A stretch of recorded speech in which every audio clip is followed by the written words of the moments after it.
Ela chorava comigo no altar, mas sonhava em deitar na minha cama. Uma história de fé, tentação e a batalha entre o sagrado e o profano dentro dos muros da Congregação Cristã no Brasil. Capítulo 1. O primeiro encontro, lágrimas que não eram minhas. O salão da igreja estava lotado naquela noite de quarta-feira. O cheiro de café recém-coado, misturado ao aroma dos pães de ló que as irmãs haviam trazido para a ceia, enchia o ar. Os irmãos, com seus ternos engomados e gravatas discretas, sentavam-se em fileiras organizadas, enquanto as irmãs, com seus vestidos longos e cabelos presos em coques impecáveis, seguiam o ritmo das canções no inário. Era uma cena que eu já conhecia há anos, desde que me batizei aos 14, após um sonho em que vi Jesus estendendo a mão para mim, em meio a um mar de chamas. Mas naquela noite algo era diferente. Eu estava no altar, ajoelhado como de costume, com as mãos postas e os olhos fechados, tentando me concentrar na oração do irmão presidente. Mas minha mente divagava. Havia algo pesado no ar, uma tensão que não era apenas espiritual. Foi então que ouvi o choro. Não era um soluço alto, chamativo. Era um pranto contido, abafado entre os dedos que tapavam a boca. Virei-me discretamente e a vi. Ela, sentada no terceiro banco da esquerda, próxima ao pilar que sustentava o teto de madeira escura. Seus ombros tremiam levemente e as lágrimas escorriam por entre os dedos, molhando o lenço branco que apertava contra os lábios. Seu vestido azul marinho, simples e sem enfeites, contrastava com a pele clara, quase translúcida. O cabelo, castanho escuro, estava preso em um coque baixo, mas algumas mechas soltas caíam sobre o rosto, coladas pelas lágrimas. Não era a primeira vez que eu a via. Ela se chamava Larissa, tinha 22 anos, 2 a menos que eu, e era filha do irmão Elias, um dos diáconos mais respeitados da congregação. Sabia que ela trabalhava como professora na escola dominical das crianças e que tinha uma voz doce, quase angelical, quando cantava os hinos. Mas nunca a tinha visto chorar assim. Algo dentro de mim se moveu. Não era apenas compaixão, era algo mais profundo, mais perigoso. Levantei-me devagar, sem chamar atenção, e caminhei até ela. Ao me aproximar, senti o cheiro suave de seu perfume, algo floral, discreto, como jardim após a chuva. Irmã Larissa, sussurrei, ajoelhando-me ao seu lado. Ela se assustou, enxugando as lágrimas com pressa, como se tivesse sido pega em um pecado. Desculpe, irmão Mateus, não queria incomodar. Sua voz era baixa, trêmula. Os olhos, verdes como musgo úmido, estavam vermelhos e inchados. O que aconteceu? Perguntei, baixando ainda mais o tom. Ela hesitou, mordendo o lábio inferior. Por um instante pensei que não iria responder. Mas então, como se uma represa tivesse se rompido, as palavras jorraram. É meu noivo, ou melhor, meu ex-noivo. Sua voz quebrou. Ele me deixou. Disse que não aguentava mais esperar. Que eu era muito, muito devota. Que eu colocava Deus acima dele. Meu coração deu um salto. Não pela dor dela, mas pela menção a um noivo. Até então eu não sabia que ela estava comprometida. Ele não é da igreja? Perguntei, já sabendo a resposta. Ela balançou a cabeça. Não, conheci ele na faculdade. Ele era médico. Achava que eu ia mudar depois que casássemos. Que eu ia deixar de ir às reuniões, de jejuar, de orar tanto. Uma lágrima escorreu pela bochecha. Mas eu não posso, irmão Mateus. Não posso abandonar a Deus por um homem. Suas palavras deveriam me encher de admiração. Afinal, era isso que pregaríamos. Deus acima de tudo. Mas em vez disso senti um alívio egoísta. Ela está solteira agora. Você fez bem, disse, colocando a mão em seu ombro com uma hesitação calculada. Deus prova os que são fiéis. Ele tem um plano para você.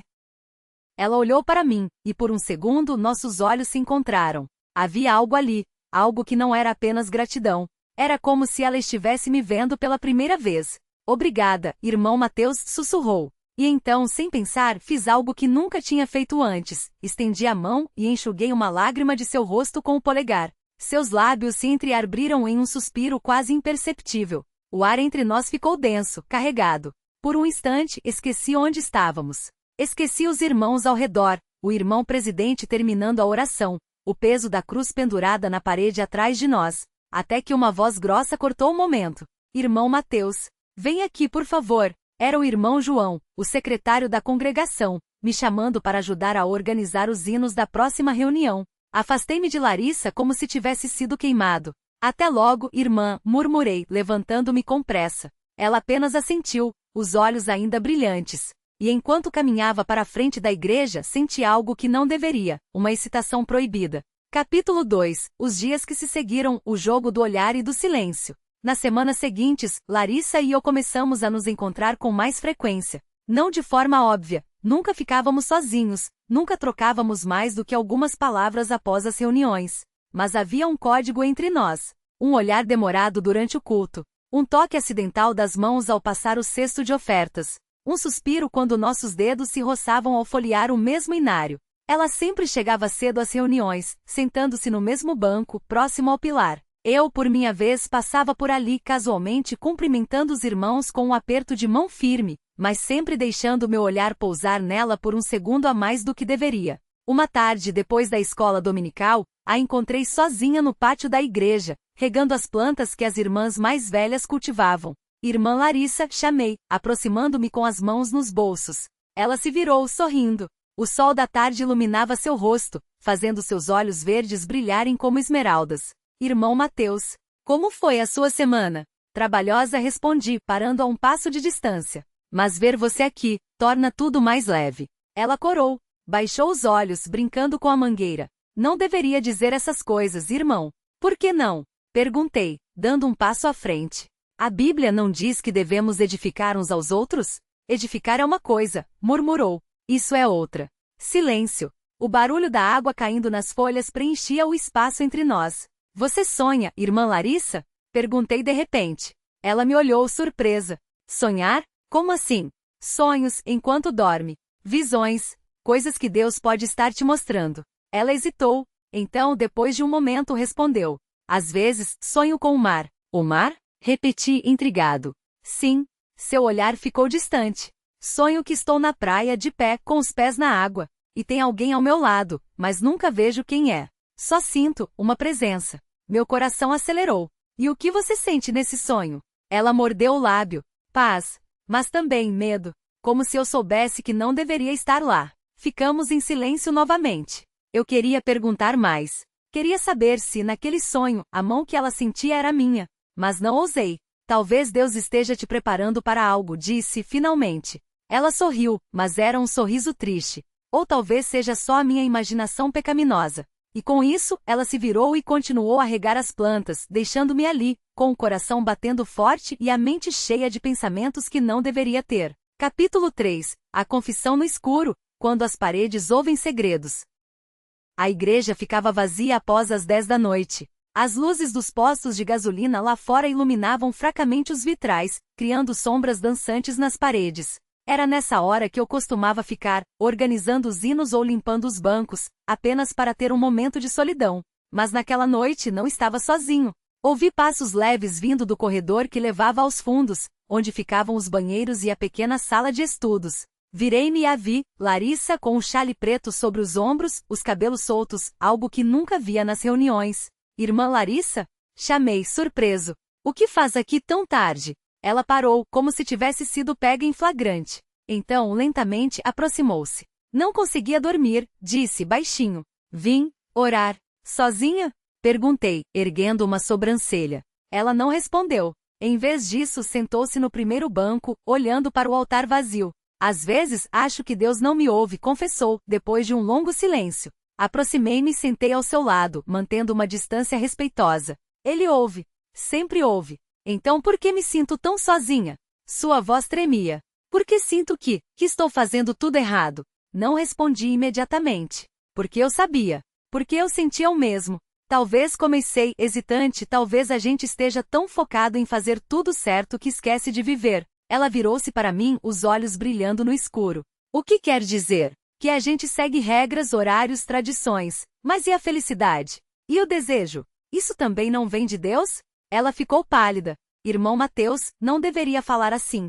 Por que não? Insisti, virando-me para ela. Você nunca se perguntou se Deus quer que a gente seja feliz? De verdade? Não só de aparências? Seus lábios tremiam. Isso é perigoso. Ou é a verdade? Respondi, aproximando-me um pouco mais.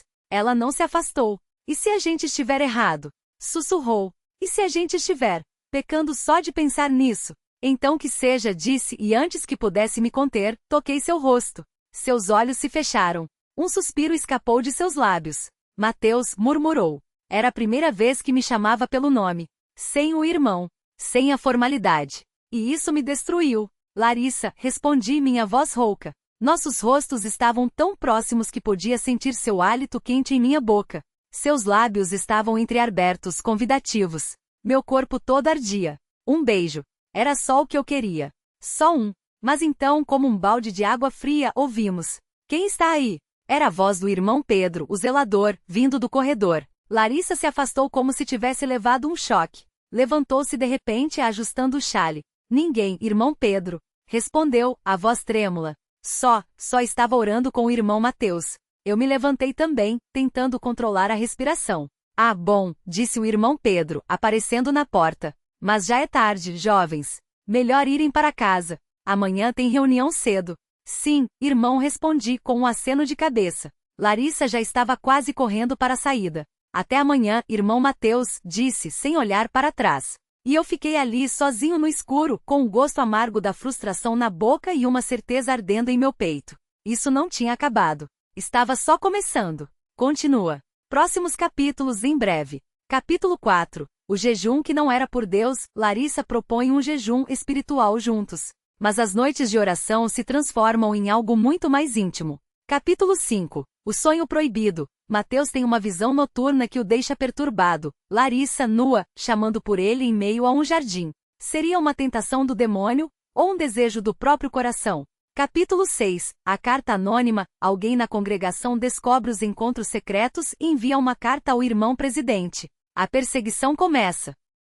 Capítulo 7. O altar quebrado. Na noite da Santa Ceia, Larissa e Mateus são pegos em um momento de fraqueza. A igreja se divide, uns pedem misericórdia, outros expulsão. Capítulo 8. A fuga ou a queda. Os dois têm que escolher. Abandonar tudo e fugir juntos, ou se ajoelhar em arrependimento e perder-se para sempre. Nota do autor. Esta história explora os conflitos entre fé, desejo e as pressões de uma comunidade religiosa fechada. Todos os personagens e situações são fictícios, mas inspirados em relatos reais de membros da CCB e outras denominações que enfrentam a dualidade entre o sagrado e o humano. Deseja que eu desenvolva mais algum capítulo em específico? Ou prefere que continue na ordem? Capítulo 5. O Jardim dos Sonhos Proibidos. Expansão detalhada. O sol da tarde filtrava-se pelas vidraças em arco da sala de estudos bíblicos, pintando listras douradas sobre as páginas abertas do hino da harpa. Mateus tentava se concentrar na letra do cântico. Oh,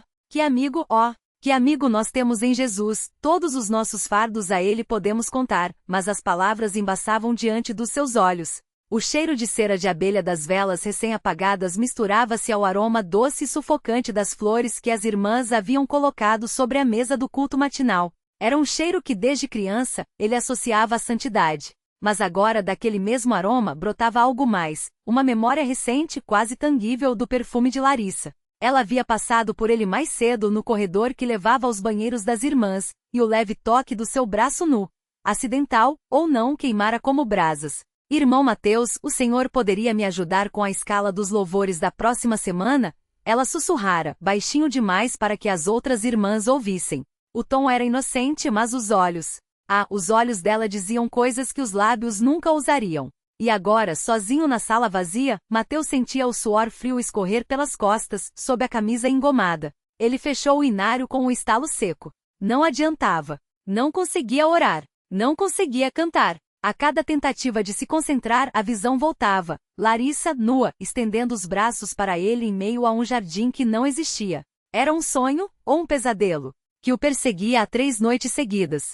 No primeiro, ela estava de costas, a pele pálida iluminada pela lua, os cabelos soltos como uma cortina escura sobre as costas. No segundo, ela se virava lentamente sem vergonha e o chamava pelo nome. Mateus não, irmão Mateus não, obreiro, apenas Mateus, como se fossem 2 estranhos em um mundo sem Deus, sem regras, sem a sombra opressora do irmão presidente. Naquela terceira noite, o sonho havia sido diferente. Desta vez ele tocava nela. As mãos dele, as mesmas mãos que distribuíam o pão da Santa Ceia, que abençoavam os doentes, que seguiam o ritmo dos hinos com reverência, deslizavam pela cintura dela, puxando-a contra si.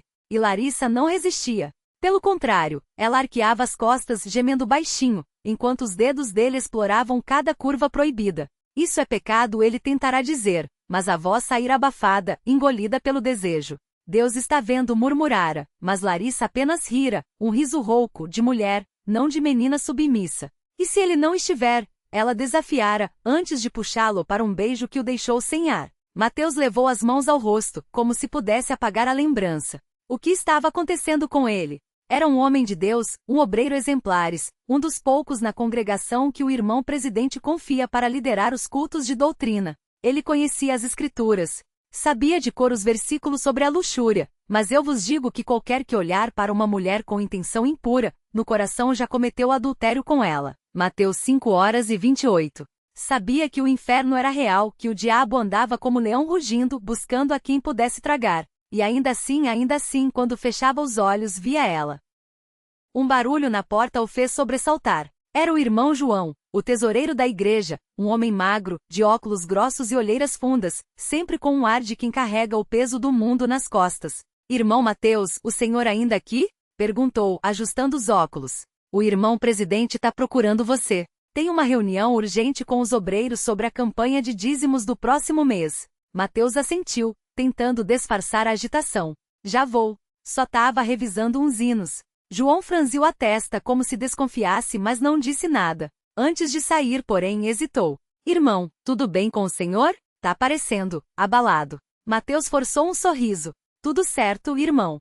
Só cansado. A obra do Senhor é pesada, mas a recompensa é grande. João concordou com a cabeça, mas o olhar permaneceu desconfiado. Quando a porta se fechou, Mateus exalou fundo. Quantos já tinham notado? Quantos já suspeitavam que algo estava errado com ele? Na CCB, não havia segredos. Não realmente. Alguém sempre via. Alguém sempre sabia. O culto das mulheres. Naquela mesma noite, enquanto os homens se reuniam para a oração dos obreiros, as irmãs tinham seu próprio culto no salão menor, separado por uma cortina pesada de veludo bordô. Larissa sentava-se na segunda fileira, as mãos postas sobre o colo, os olhos baixos, mas a mente em outro lugar. A irmã Marta, esposa do irmão presidente, liderava o culto com voz firme, quase metálica. A mulher virtuosa é a coroa do seu marido, citava, batendo levemente a Bíblia na palma da mão. Mas a que procede vergonhosamente é como podridão nos seus ossos. Nós, irmãs, somos chamadas para ser luz, não escândalo.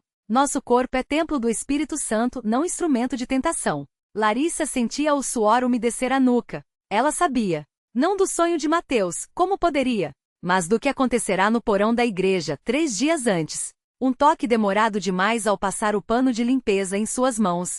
Um olhar que durará segundos a mais. Um suspiro quando ele, sem querer, encostara-se nela ao alcançar um inário na prateleira mais alta. O diabo usa a carne para nos afastar de Deus, continuou a irmã Marta, agora com os olhos fixos em Larissa, como se lesse sua alma. E as mulheres, minhas irmãs, somos as portas por onde o inimigo entra com mais facilidade. Um olhar, um gesto, um desejo, e já estamos perdidas. Já estamos sujas. Larissa apertou as mãos até as unhas doírem.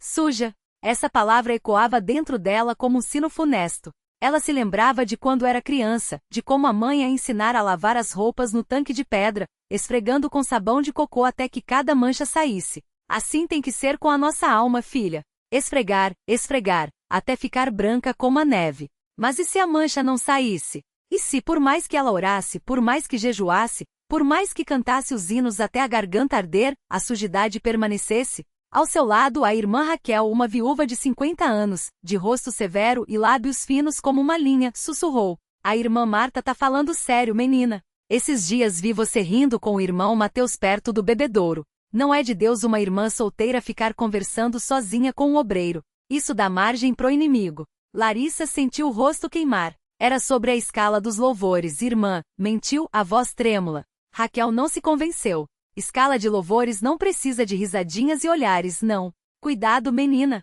O irmão presidente não gosta de fofoca, mas se alguém levar isso pra ele, fez uma pausa dramática. Você sabe o que aconteceu com a irmã Lúcia, não sabe? Larissa sabia. Todos sabiam. A irmã Lúcia, uma moça de 19 anos, havia sido pega trocando bilhetes com um irmão de outra congregação. Não eram palavras de amor, apenas conversas inocentes, ou assim ela jurara. Mas o irmão presidente não viu inocência. Viu rebeldia. Viu pecado. Em menos de uma semana, Lúcia estava de malas prontas, enviada para uma casa de recuperação espiritual em outro estado, onde ficaria sob a tutela de uma família rigorosa, sem contato com o mundo exterior até que seu coração fosse purificado. Não quero que você acabe como ela, Raquel concluiu, com um tom que era mais ameaça do que conselho. Larissa baixou a cabeça, os dedos tremendo. E se eles soubessem? E se soubessem que, na noite anterior, ela havia sonhado com Mateus também? Que no sonho, ela não era passiva, ela o desejava. Que acordara com as coxas úmidas e o coração disparado, como se o próprio corpo atraísse. Vamos orar, irmãs, anunciou a irmã Marta, interrompendo seus pensamentos. Peçam a Deus que purifique nossos corações. Que nos livre das tentações da carne. Que nos faça dignas do seu amor. As mulheres se ajoelharam, os rostos pressionados contra os bancos de madeira. Larissa fechou os olhos, mas em vez de Deus, viu Mateus. Em vez de orações, ouviu o próprio nome nos lábios dele. E quando as lágrimas começaram a cair, ela não sabia se eram de arrependimento ou de frustração. O encontro no porão. 2 dias depois, Mateus encontrou Larissa sozinha no porão da igreja, onde ficavam guardados os instrumentos musicais e as caixas de som. Era um lugar úmido mal iluminado, com um cheiro de mofo e madeira velha. O local perfeito para um encontro proibido. Ela estava arrumando as partituras quando ele entrou, fechando a porta atrás de si com um clique suave. Não deveria estar aqui, ela sussurrou, sem olhar para ele. Eu sei, ele respondeu, a voz rouca. Mas não consegui ficar longe. Larissa finalmente o encarou. Os olhos dela brilhavam no escuro, úmidos, como se estivesse à beira das lágrimas. O que a gente tá fazendo, Mateus? Perguntou, a voz quebrando. Isso não é certo. Você sabe que não é. Ele deu um passo à frente, depois outro, até que seus corpos quase se tocavam. Eu sei, repetiu baixinho. Mas não consigo parar de pensar em você. Ela fechou os olhos como se a confissão doesse. Eu também não. E isso me assusta. Por quê? Porque ela engoliu em seco. Porque eu não deveria querer isso. Eu não deveria sentir isso. Cada vez que a gente se olha, cada vez que a gente se toca, eu sinto como se estivesse traindo Deus. Mateus estendeu a mão hesitante e tocou o rosto dela, os dedos deslizando pela bochecha úmida. E se não for traição? E se for só amor? Larissa riu, um som amargo. Amor? Na CCB, isso não existe, Mateus. O que existe é obediência. É casamento arranjado pelo irmão presidente. É dever, não é escolha. Não é desejo. Ele sentiu algo se quebrar dentro de si. Então a gente não tem escolha, murmurou, aproximando-se ainda mais. A gente só tem isso. E antes que ela pudesse responder, ele a beijou. Não foi um beijo casto. Não foi um toque rápido e arrependido. Foi um beijo de fome, de desesperança, de 2 corpos que há muito tempo negavam o que sentiam. Larissa gemeu contra os lábios dele, as mãos subindo para agarrar a camisa, como se temesse que ele fosse desaparecer. Mateus a pressionou contra a parede fria, sentindo o calor do corpo dela através do tecido fino do vestido. Deus me perdoe, pensou, mas não parou. Não até que ouviram passos no corredor acima deles. Os dois se separaram como se tivessem levado um choque, ofegantes, os olhos arregalados. Alguém vem, Larissa sussurrou, aterrorizada. Mateus ajustou a camisa, tentando recuperar o fôlego. Sai pela porta dos fundos. Eu dou um jeito. Ela não discutiu. Correu silenciosa como uma sombra, enquanto Mateus subia as escadas com o coração na garganta. No topo encontrou o irmão Tiago, um dos diáconos mais jovens, olhando em volta com expressão confusa. Irmão Mateus? Tava procurando o senhor. O irmão presidente quer ver você no gabinete. Mateus engoliu em seco. Já vou. Tiago franziu a testa. Tava sozinho aí embaixo? Só, arrumando uns cabos de som. Mentiu? A voz mais firme do que ele se sentia. Tiago não pareceu convencido, mas não insistiu. Tá bom. Mas se apressa, hein? O irmão presidente não gosta de esperar. Mateus assentiu, mas quando Tiago se afastou, ele encostou-se na parede, fechando os olhos. Alguém tinha visto. Alguém sempre via. Próximo capítulo. Capítulo 6. A carta anônima, a denúncia chega às mãos do irmão presidente. A caçada começa. Nota do autor, expansão. Este capítulo aprofunda a tensão psicológica dos personagens, mostrando como o ambiente opressor da CCB, ou qualquer comunidade religiosa fechada, pode distorcer até mesmo os sentimentos mais puros, transformando-os em culpa e medo. Os sonhos de Mateus não são apenas desejos, são manifestações de um conflito interno entre fé e humanidade. Larissa, por sua vez, representa a mulher subjugada cujo corpo e desejos são controlados pela instituição. A cena no porão é o clímax dessa repressão. Um momento de rebeldia silenciosa, mas também de desespero, pois ambos sabem que não há saída que não os destrua.